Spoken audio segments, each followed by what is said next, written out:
विज्ञान और प्रौद्योगिकी स्टैंडर्ड 9।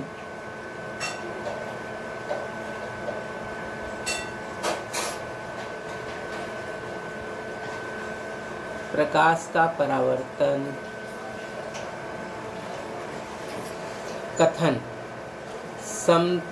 समतल दर्पण द्वारा व्यक्ति का पूर्ण प्रतिबिंब देखने के लिए दर्पण की न्यूनतम ऊंचाई उस व्यक्ति की ऊंचाई से आधी होना आवश्यक है। मतलब आपको अपना पूरे शरीर का प्रतिबिंब एक साथ देखना है तो अपनी ऊंचाई का आधा दर्पण लीजिए।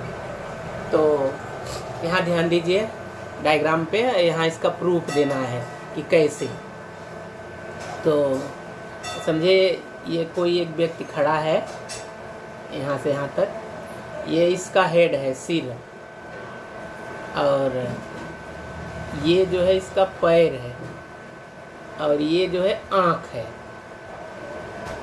तो देखिए व्यक्ति के सिर के ऊपर का बिंदु कौन, एच, यहाँ आँखें ई या आँख ई पर, और एफ जो है क्या है, पैर एफ है, या एच ई का मध्य बिंदु आर है। एच यानी सिर और आँख के बीच का आधा आर है, और आँख से पैर के बीच जो दूरी है उसका आधा क्या है, यस है। यहाँ लिखा है एच ई का मध्य बिंदु मतलब आधा आर, और ई एफ का मध्य बिंदु यस है। समतल मतलब कि समतल दर्पण को जमीन से ऊंचाई यानी क्यू पर लंबवत रखा गया है।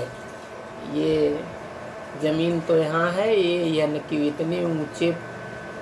इतनी ऊंचाई पर यहाँ से ये दर्पण जो है ये रखा गया है, दर्पण पी क्यू। तो व्यक्ति की पूर्ण प्रतिमा देखने के लिए आवश्यक दर्पण की न्यूनतम ऊंचाई पी क्यू है। तो सिर और आँख इसके बीच का आधा ये हो गया। आँख और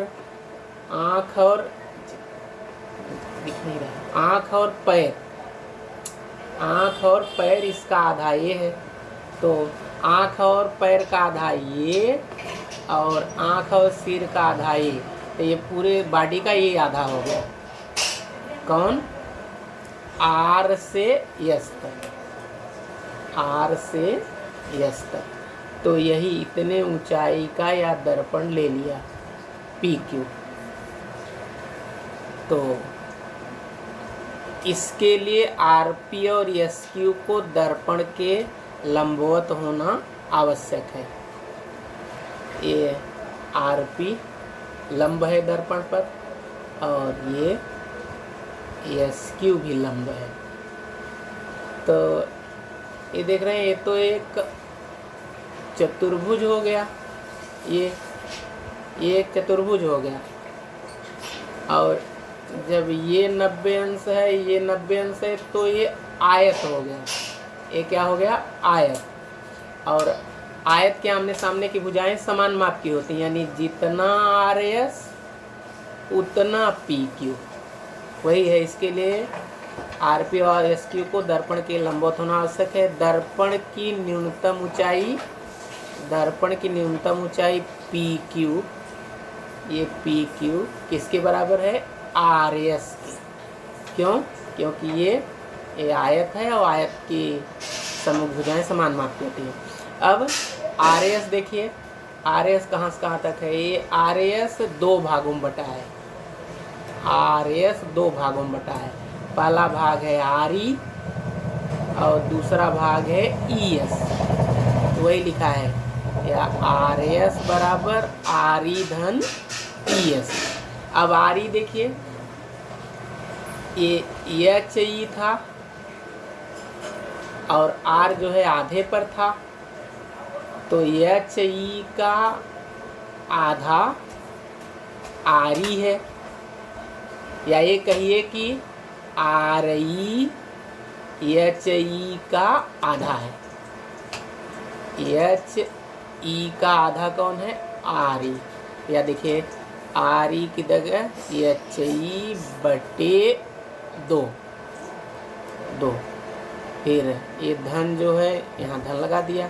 ई एस, देखिए ई एस, तो ई एस किसका आधा है? ई एफ का। क्यों?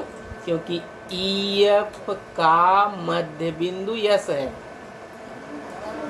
ई एफ के आधे पर यस है, इसलिए ई एस जो है ई एफ का आधा होगा। तो देखिए लिखा है ई एस की जगह ई एफ बटे 2 बराबर। अब फिर देखिए ये नीचे दोनों सेम है, यहाँ भी 2 यहाँ भी 2, बराबर लिख के नीचे 2 लिख दिया। लेकिन एच ई और ई एफ को देखिए, ये एच ई और ये ई एफ पूरी बॉडी हो गई। एच ई धन ई एफ मिलाएंगे तो क्या हो जाएगा? H F. तो देखिए यार एच ई धन ई एफ की जगह एच एफ, और 2 जो है दोनों का हर सेम है तो एक बार लिख देंगे। तो एच एफ तो पूरे व्यक्ति की हाइट है और ये बटे 2 मतलब आधा, तो कहेंगे व्यक्ति की ऊंचाई का आधा।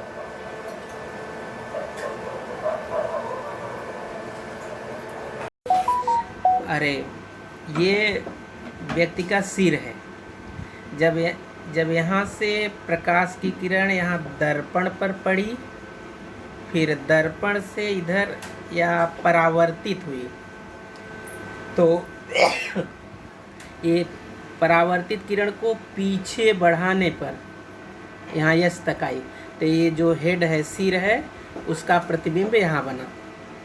इसी तरह से पैर है, पैर से प्रकाश की किरण या दर्पण पर पड़ी, दर्पण पर पड़ने के बाद ये परावर्तित हुई। अब इस परावर्तित किरण को पीछे बढ़ाने पर यहाँ देखिए, जैसे एच से जो है कई किरणें निकलेंगी और फिर कई किरणें जो है परावर्तित होंगी, फिर दोनों जब पीछे बढ़ाएंगे तो ई पर जो है 2 किरणें समझिए काटेंगी, तो वही प्रतिबिंब बनेगा। ऐसे यहाँ भी कि जब पैर से जो है दर्पण पे पड़ी एक किरण, समझो एक आँख किरण और इधर से जाएगी, फिर इधर परावर्तित होगी, फिर परावर्तित किरणों को जब पीछे बढ़ाएंगे तो यहाँ एफ पर कटेगा, यानी पैर का प्रतिबिंब यहाँ बनेगा। तो यहाँ सिर का प्रतिबिंब यहाँ और एफ का यहाँ आँख, तो ये जो है पूरी बॉडी का प्रतिबिंब हो गया, और ये दर्पण जो है ये पूरी बॉडी का आधा है।